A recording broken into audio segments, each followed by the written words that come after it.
श्रीमद्भागवत द्वितीय स्कंद द्वितीय अध्याय श्री शुक उवाच मोतते ईश्वर शरीर समेते ए स्थूल देह मने धरी सुबुद्धि बड़े यत्न करी से हरि अंतर बाहरे अन्य के अच्छी संसारे ए सर्व बुद्धि अनुभूत स्वप्न जाग्रत मध्य स्थित सत्य आनंद जलनिधि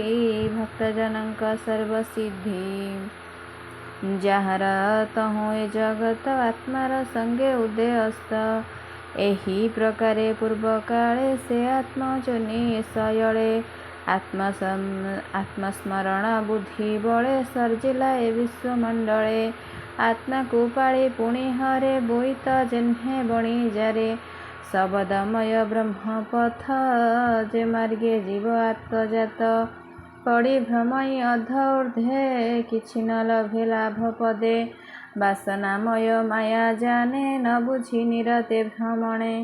ताहांक मध्य से सुबुद्धि जाने बेपार सदबुद्धि विचार करे माया पथे मुहि भ्रमई किस अर्थे श्रमल भई आत्मजाते लाभ न मिले मोर हस्ते एणु ए पथ श्रम तेजी जे प्राणे आत्मा लाभ खोजी प्रत्याशा दूरे परिहरे आत्मारे आत्मा बोध करे अल्प सुखे आत्मा तो से वर्तई दिन उपवासे खाऊँ ए वसुंधरी अंक की सुख सुवर्ण पल्यंक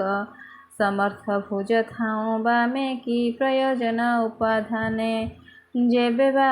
अछिटी अंजलि की प्रयोजन पाकस्थली दिग्बळकळ जेबे थिबा पट वस्त्र रे किस हेब वृक्षर जेउ फलमान से कि नुहंती भिक्षा न नदी सबु की सुखी अछि गिरी गुहा की रुंधी अछि हरि की न रखे भकत धन लाभरे किंपा चित्त एमंत भावे कृष्ण पादे जे प्राणी भजंती आनंदे से किंपा धन गर्वी लोके क्षणे भजिबे आत्मा सुखे एही प्रकारे आत्मा चित्ते सिद्धि लभंती अनुभूते से प्राणी हुए कृत्य ताहांकु प्रसन्न अनंत एणु निरते आत्मजोगे भजिब कृष्ण पाद जुगे मुझे ते कहिली विश्वासे एणु संसार हेतु नासे ए भाव अनादर करी संसार चिंता चित्ते भरी पशुमानंकर ए गति माया संसारे जे भ्रमंती देख संसारे प्राणी जेते जंत्रिता कर्म रयते बैतरणी नामे नदी जातना मध्य से प्रसिद्धि तहु पड़ई देखु तांक जीवन केबा रखु अर्जिला कर्म फल लभी अशेष देहे ताहा सेवी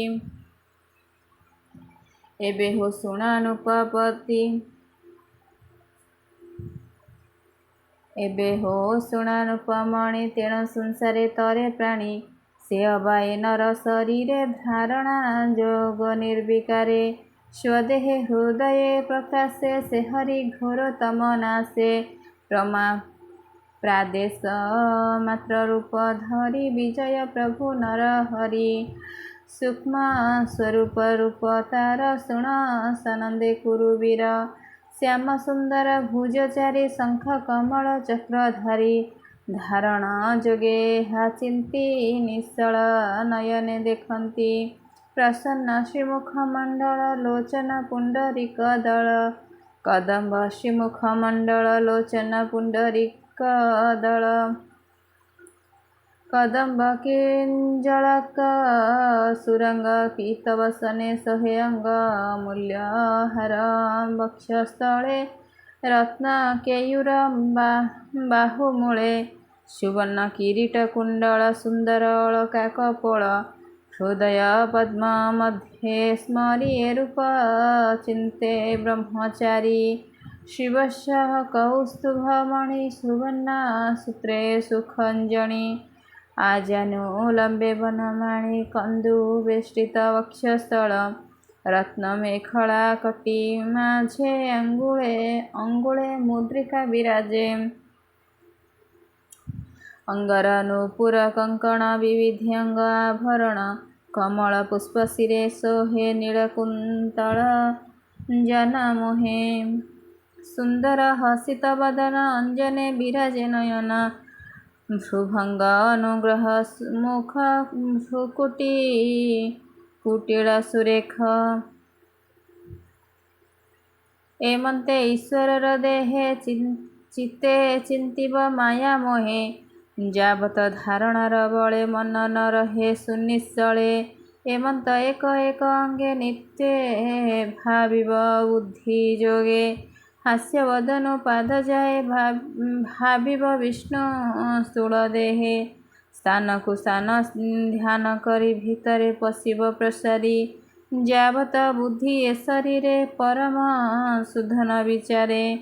जावत विष्णु निज देहे न देखी तत्वर उदये तावत स्थूल रूप चिंती चित्ते स्मरिब नीति नीति सुखे बसिब शिरासने स्थूल शरीरे जोग ध्याने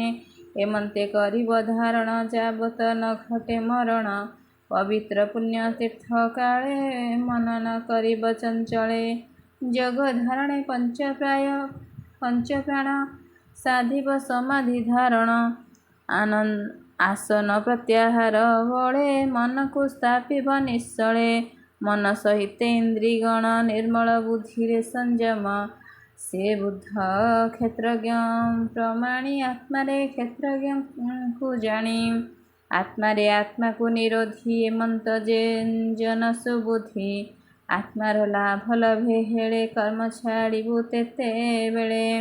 ए भावे जीवर निस्तार कालर नाही अधिकार तेबे देवे नुहंती जहि हिंस्र त्रिगुणे नुहंती प्रवेश इंद्रिय गणे अगोचर जहि महत तत्ववर एघेनि वैष्णवर धाम परम पद तार नाम केवे न पांती जा चिंती न जाणु कहंती दुरात्मा भाव परिहरि सुहृद भाव चित्ते धरी परम पदे करी स्थान तेबे साधिब दृढ़ मन विश्वकु ब्रह्ममय भावी पारिले हेब सर्वसिद्धि वाम चरण पछभर तेणे निरधि मूलाधार मूल पवन ऊर्ध्वे तोली नाभि पवन संगे मिली बेनी पवन तोली बळे स्थापिब हृदय कमले तहु तोलिब तिनि प्राण कंठे जे बसई उदान ब्यान पवन तार तुले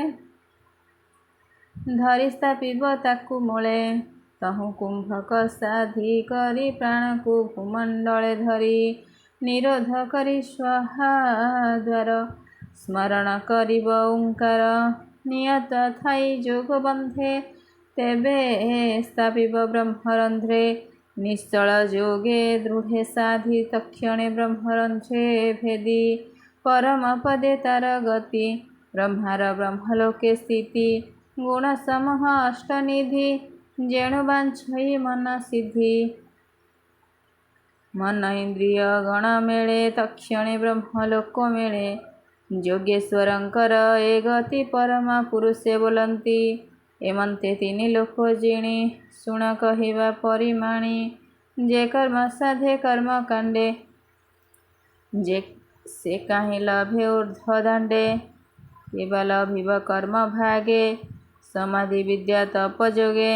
सुषुम्ना रंध्रे ब्रह्म पथे ज्योति प्रकाशे ऊर्ध्व गते विधौत कल्मष शरीर से चित्रे स्थिति सुषुम्नार से सुषुम्नार चक्रसार जे चक्र तले ध्रुवपुर विश्वर नाभि जे बोलाई आत्मा स्वरूपे तहु जाई प्रवेश परम स्वरूपे ब्रह्म निर्वाण महल्लोके कल्प आयुष सिद्ध गणे जहि रहंती अनुक्षणे से पुणी कल्प क्षय काले अनंत विश्व से अनळे दहन देखी अंतरिक्षे अनंत शयने प्रत्यक्षे सिद्धेश्वरंकर स्थाने पसे वेद जा ब्रह्मलोके घोषे संसार कर्ता जे बोलांती से ब्रह्मा ब्रह्मलोके स्थिति से पुरे नाही दुख शोक जरा मरण उद्वेग जरा मरण उद्वेग चित्त अनर्थ हेतु काहे जन्म मरण भय नाही केते हैं काल से भुवने रही चिंताई अवधाने पृथ्वी रूपे लिंग देहे से पुणे विहरे निर्भये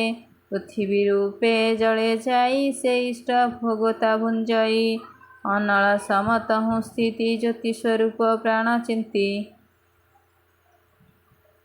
पवने करई संचार धरई पवन शरीर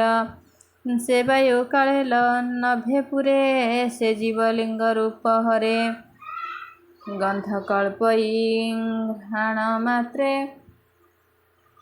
रसकु रसना संगते दृष्टि रे रूप को संहारी त्वक को स्पर्श रे से हरि शब्द गुणे कर्ण भारी ए रूपे प्राणे सूक्ष्म धरी बुद्धि इंद्रिय भाव एणे ए पंचमात्रा परमाणे ए अहंकार भगवान बुद्धि इंद्रिय दिव्य ज्ञान पंच विकारे पंचदेवा मन सन्मते करी सेवा ए पंचदेवता सहिते सूक्ष्म स्वरूपे महतत्वे से तत्व गुणर संस्थान प्रधाने देहे हुए लीना नित्य निर्गुण से निरोधे दश इंद्रिय आत्मा साधे आत्मा निरोधे आत्मा ज्ञाने प्रवेश कले अव्यमाने आनंद ज्ञान रस भोले शांति भजई से निश्चले एमंते धारणा नुभाव निश्चय पसई वासुदेव अंते लभई जेते गति ताहाकु कही भगवती जही बसिले आत्मा मन न लभे पुनरागमन शुणहनुप परीक्षित जेणु पूछिलु भागवत मोक्षर मार्ग मु कहिली तो मनो संशय छेदिली तेणु कहिली श्रुति जुगे तोर सामीप्य अनुरागे दैवे काल अवसान एणे कहिबा दिव्य ज्ञान ब्रह्मार तपे होई तो स विष्णु जे देले उपदेश से पद कहिली मु तोते एबे तू शुण एक चित्ते संसारे संचरंती जेते से कहीं जीवे विष्णु पथे से कथा शुण प्रिय भावे से भक्ति लभे वासुदेवे ब्रह्मार तप कष्टे हरि जहा कहिले दया करी से सर्व ब्रह्म वेद सार सकल बुझी तिनि बार से हरि सर्वभूत मध्य नित्य विहरि आत्मा पदे से भक्ति जीव सुख पथ एभावे हेले आत्मारत बुद्धि लक्षण अनुमान निश्चल जोगी जोग ध्याने बुद्धि लक्षण अनुमाने निश्चल जोगी जोग ध्याने के अबा करिब गोचर जगत बाह्य अभ्यंतर एघेनी सर्व आत्मा भावे सर्वदा काले एक ठावे हरिଙ୍କୁ कर्ण पथे शुणी मुखे निरते नाम भणी से हरि कथा मृत रस जे करे कर्ण पथे ग्रास विषय विषनाशी चित्ते विषय विषनाशी चित्त पवित्र करे अंतर्गत गोविंद चरण कमले पसई भक्त जोग बळे ए भागवत रस चित्ते सृजने प्रिय कन्न पथे विषय रस जाउनास कहई जगन्नाथ दास इति श्रीमद्भागवते महापुराणे परमहंस सहितायां 82 त्रयोदश स्कंदे शुक परीक्षित संवादे जोग स्मृतिद्वय वर्णने नाम 2 अध्यायः।